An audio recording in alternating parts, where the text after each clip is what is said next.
Hey guys, let's get more news from Steelers, but first, don't forget to subscribe to the channel and leave your like. Football footnotes: why Arthur Smith's offense worked in Tennessee and how it may work again with the Steelers. It's been 3 days since word broke that the Pittsburgh Steelers plan to hire Arthur Smith as offensive coordinator. By now, you've probably read a lot about what went wrong for him as Atlanta's head coach from 2021 to 23. Those teams never made the playoffs, going 7-10 every year. The last 2 years, they were 31st, 2022, and 22nd, 2023, in passing offense. They were 26th in scoring this year at 18.9 points per game, and they were 30th in red zone touchdown percentage at 46.8%. Plus, Smith was pilloried for failing to develop quarterback Desmond Ridder while also not leaning enough on the potential of young skill position players such as Bijan Robinson, RB, Drake London, WR, and Kyle Pitts, TE. But when he was the offensive coordinator in Tennessee in 2019-20, those offenses had a great deal of success. The Titans finished 10th in the NFL in points per game in 2019. With star running back Derrick Henry carrying the load, Tennessee wound up with 138.9 rushing yards per game, third best in the NFL. In 2020, only the Baltimore Ravens had a better rushing attack, as the Titans put up 168.1 yards per contest. The club was fourth in points at 30.7. Henry had 3,567 yards rushing over those 2 seasons. Quarterback Ryan Tannehill had a passer rating of 110.6 over those 2 years and was 18-8. He had a 55-13 touchdown-to-interception ratio. He made the Pro Bowl in 2019 when his 9.6 yards gained per pass attempt led the NFL. Tannehill also led the NFL in passer rating in 2019, 117, and was 5th in 2020, 106.5. The team went 9-7 in 2019 and won 2 playoff games. In 2020, the team went 11-5 and lost its only playoff game to Baltimore. So, what went right in Tennessee for Smith before things went sideways in Atlanta?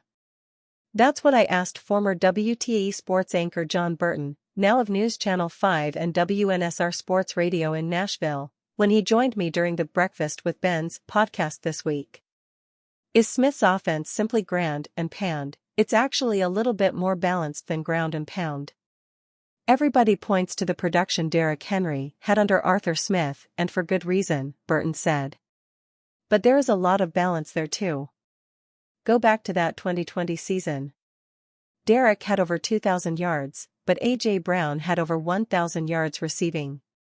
And Ryan Tannehill threw for 3,800 yards, 33 touchdowns, and 7 interceptions. So it was just a nice mix there. It was one of the more exciting, productive offenses in the NFL that season.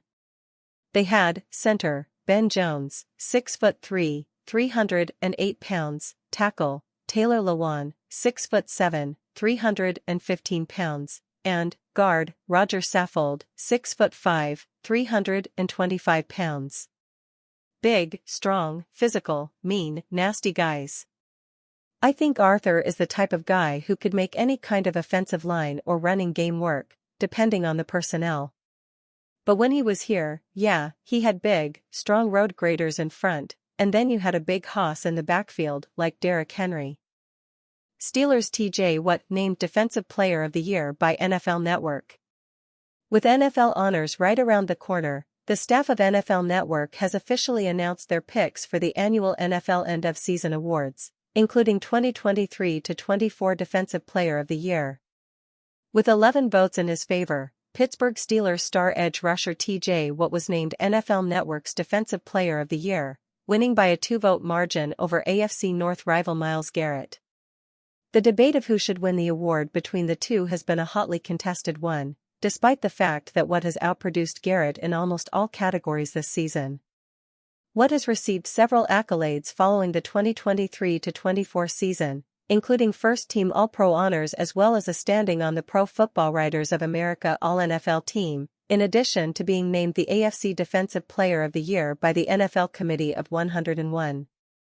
It was also announced Thursday that Watt was named to the Sporting News NFL All-Pro team, as was Garrett. Other players to receive votes include Micah Parsons of the Dallas Cowboys, 8 votes, as well as Cowboys cornerback Darren Bland, 2 votes, and Las Vegas Raiders DE Max Crosby, 2 votes. The offseason accolades for Pittsburgh Steelers linebacker TJ Watt continue to roll in. The team announced on Thursday that Watt had been named to the Sporting News All-Pro team. The Sporting News All-Pro team is voted on by all 32 NFL head coaches. Watt has another remarkable season. He led the league in sacks with 19, which was the 3rd time in his career. Watt is the only player ever to lead the league in sacks 3 times since sacks have been counted as an official stat. The only remaining question for Watt is whether or not he will get his second Defensive Player of the Year award. Watt was named DPOY in 2021 when he tied the single-season sack record with 22.5 sacks. Pittsburgh Steelers linebacker TJ Watt was voted to the Sporting News NFL All-Pro team, which is selected by the league's 32 head coaches. The Sporting News says NFL head coaches have total control in deciding which 26 players belong on the first team, and what made the list. Watt is also a finalist for the AP Defensive Player of the Year, and he's already been selected as the 101 Awards AFC Defensive Player of the Year for 2023, an honor he previously won in 2020 and 2021. He's also been named to the Pro Football Writers of America All-NFL and All-AFC teams, and for the 4th time in his career, he's a first-team AP All-Pro. It was a record-breaking season for Watt. He became the first player to lead the NFL in sacks 3 times, totaling 19. He also broke the Steelers' career sacks record, and he became only the 2nd player in NFL history to reach 90 sacks in his first 100 career games. His teammates also voted him MVP for the 4th time. Steelers named landing spot for All-Pro WR. The Pittsburgh Steelers could be looking for a new veteran wide receiver this offseason, as it's expected they move on from Allen Robinson due to an increasing salary cap hit. But in his place, the team has been named to be a candidate for New Orleans Saints star Michael Thomas. Thomas, a 3-time Pro Bowler and 2-time All-Pro selection, is coming off a 39-catch season with 448 yards and 1 touchdown. He's 4 years removed from back-to-back 1,000-yard seasons, but he's still expected to get some attention in free agency. Pro Football Focus believes his top 2 landing spots are the Steelers and the Denver Broncos. And while Pittsburgh may have to compete with a reunion with Sean Payton, they are in the running to add another veteran for their slot role. Pittsburgh brought Allen Robinson aboard to serve as the big slot possession receiver in 2023, and while his lack of production was not entirely his own doing, perhaps the Steelers take another swing with Thomas coming in as the number 3 alongside Deontay Johnson and George Pickens.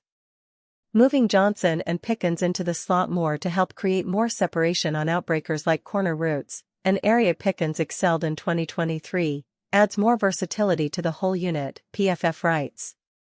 The Steelers will likely be searching for another wideout this offseason, either through free agency or the NFL draft. Calvin Austin continues to develop, and should take a step forward in his 2nd healthy season in the NFL, but Pittsburgh is going to want as many targets as possible for whoever their quarterback is. Thomas is a new name to emerge, but certainly one to keep an eye on as the Steelers sift through potential veterans. Maybe he does get a shot to rejuvenate his career and bring some veteran presence to the Steelers' locker room this season. And you fan, what do you think of the Michael Thomas situation? Leave your opinion in the comments.